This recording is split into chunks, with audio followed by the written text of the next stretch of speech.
बांधाल का? किंवा आपण जर आपली काय भूमिका असणार? नाही, माझी भूमिका म्हणजे आधी लग्न कोंडाण्याचं. माझा अ, दौरा उद्या नाशिकला ठरलेलाच आहे, जो 1 महिन्यापूर्वी ठरला होता. आणि आता जर संघटनेने काही जबाबदारी दिली आहे, अर्थातच आधी लग्न कोंडाण्याचं हेच आपले संस्कार आहेत. हो, बरोबर आहे. त्यांनी सुरुवात त्यांच्या घरापासून केली पाहिजे. त्यांच्या घरातले 2 आहेत ना ते, जे आम्हाला रोज धमक्या देतात. पहिलं त्यांच्याशी बोला आणि मग बाकीच्यांना सांगा. म्हणजे ते विधानसभेत ती अदृश्य काही परिणाम घडेल का महाविकास आघाडीवर? महाराष्ट्राची मायबाप जनता ठरवेल ना, अदृश्य शक्तीने किती ताकद लावली तरी ह्या महाराष्ट्राची जनता ही स्वाभिमानी पण आहे आणि प्रामाणिक. कारण का महाविकास आघाडी म्हणली म्हणून ते म्हणाले. आणि बघा ते आम्ही असं कधी म्हणत नाही की आम्हाला मतदान करा मग आम्ही करू, असं आम्ही कधीच म्हणत नाही. ते नेहमी असं म्हणतात की आमचं सरकार द्या करून, आम्हाला मतदान करा. म्हणजे सातत्याने पोटातलं ओठात येतच राहतं ना, की प्रत्येक जण सरकारमधलं आज फक्त परत यायचीच भाषा करतं, मताचीच भाषा करतं आणि लाडकी बहीण योजनेशिवाय दुसरं या सरकारकडे सांगायलाच काही नाहीये. तुम्ही विचार करा, लाडकी बहीण योजना सोडून हे सरकार दुसरं काही बोलतं का? आणि 1500 रुपयाला महिन्याला मतं विकत घेण्याचा कार्यक्रम या सरकारने केलेला आहे. त्याच्यामध्ये 105 जागा भाजपाच्या आहेत. त्याच्यानंतर उद्धव ठाकरेच्या 26 ते 31 जागा आहेत. काँग्रेस आहे 47 ते 40. आता आणि राष्ट्रवादीला कमी आहे. त्यांना शरदचंद्र पवार. तर आपण याच्याकडे कसे बघता? त्रिशंकू सरकार येण्याची. मला खरंच यातलं एक तर मी सर्वे पाहिलेला नाही. सर्वेचा साईज किती आहे? आम्हाला किती दिले? 11 ते 16 जागा. मागच्या सर्वे मध्ये माझं काय झालं माहिती होतं ना. यांनीच माझी सीट गेलेली दाखवली आहे ह्याच सर्वेने आणि मी 1.5 लाखांनी जिंकले. बरोबर. आणि त्याच्यामध्ये काल मंत्री आणि पाटलांनी असं म्हटलंय की सुप्रियाताईंनी देखील त्यांचं 2.5 लाखाच्या अर्थ उत्पन्न दाखवावं. आम्ही त्यांना दर महिन्याला 1500 रुपये. लोकशाही हो, प्रत्येकाला बोलायचा अधिकार आहे. सध्या बँकांमध्ये खूप गर्दी आहे आणि महिलांचे ना खूप हाल होतात आणि अशा वेळेला बँकांनी असं म्हटलंय की बँकांना मुख्यमंत्री साहेबांनी सुरक्षा पुरवावी असं बँक कर्मचारी संघटनांनी देखील म्हटलं. म्हणजे हा गोंधळ जो होतोय हे अर्थातच प्रशासनाचे अपयश आहे. प्रशासनाने या गोष्टीचा विचार करायला पाहिजे होता.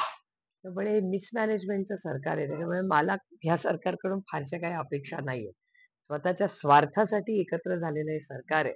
तर त्यांच्याकडून तुम्ही काय दुसऱ्याच्या वेदना किंवा प्रश्न सोडायची अपेक्षा ठेवणार? आणि अजित पवारला माहिती घेऊन याची देखील माहिती काय सांगा?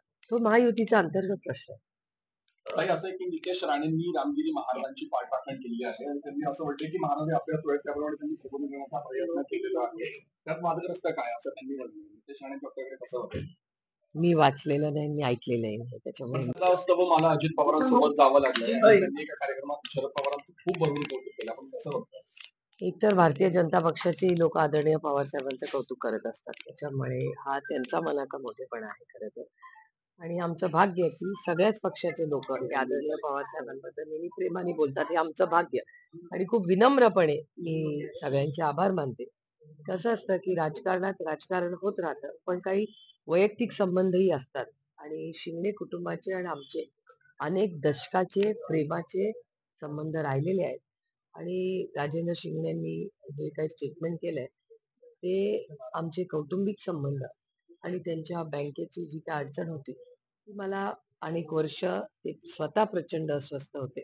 कारण शेवटी ते एक खूप संवेदनशील नेता आहे आणि त्याच्यामुळे त्यांच्या बँकेमध्ये ज्या काही अडचणी किंवा आव्हानं होती ती त्याच्यामध्ये ते अनेक वर्ष खूप अस्वस्थ होते. कारण का त्याच्यात शेतकरी असतील, सर्वसामान्य महाराष्ट्राची मायबाप जनता, त्यांना काही अडचण होऊ नये याच्यासाठी ते प्रयत्नशील होते आणि अनेक वर्ष राहिलेली आहे. हो, माझी इन्क्वायरी झाली पाहिजे. हे सरकार करतंय काय? अशा जर घटना झाल्या असतील, हे सरकारची चूक आहे. माझी देवेंद्रजींना विनंती आहे, की तुम्ही बोलताय हे सगळं, पण हे तुमच्याच विरोधातलं आहे. तुमचं पोर्टल आहे, तुम्ही सरकारमध्ये आहात, तुम्ही गृहमंत्री आहात. अशा जर फसवाफसवी गृहमंत्रीच कबूल करत असेल, तर ह्याच्यात मला वाटतं केंद्र सरकारला पत्र लिहावं लागेल, की महाराष्ट्राचेच गृहमंत्री म्हणतायत, की हे गफला झालाय आणि तेच जर कन्फर्म करत असतील, तर मग ह्याच्यावर लक्ष कोण ठेवणार? ईडी सीबीआयच लावावी लागेल. सावत्र भवानी भरून घेतले फॉर्म असं म्हणणं त्यांचं. ते फॉर्म जे रिजेक्ट व्हावेत म्हणून भरून घेतले असा आरोप केला. म्हणजे काय? म्हणजे विरोधी पक्षाने ते विरोधी पक्षाने ते फॉर्म चुकीचे भरून घेतले असं म्हणतात. त्याच्यावर काय विरोधात? म्हणजे काय आमच्यावर कशी टीका होऊ शकते? कसं आहे पोर्टल आहे ना, पोर्टलवर जर चुकीची माहिती दिली तर ते ऑब्व्हियसली टेक्नॉलॉजी आहे ती रिजेक्ट होते. तो भरला कसा जाईल फॉर्म? जर फॉर्म मध्ये ह्यांनी नीट जर सॉफ्टवेअर केलं असेल तर तो ऑटोमॅटिकली रिजेक्ट होईल. कसं आहे रेडीचा डाव आहे हो. असं काय तुम्ही आता भरून बघा. आता मी जाऊन कॉलेजमध्ये फॉर्म भरला तर माझा फॉर्म घेतील का? तो पहिल्याच लेवलला रिजेक्ट होईल. अगदीच बाळबोध आहे. हा एबीपी माझा, उघडा डोळे बघा नीट.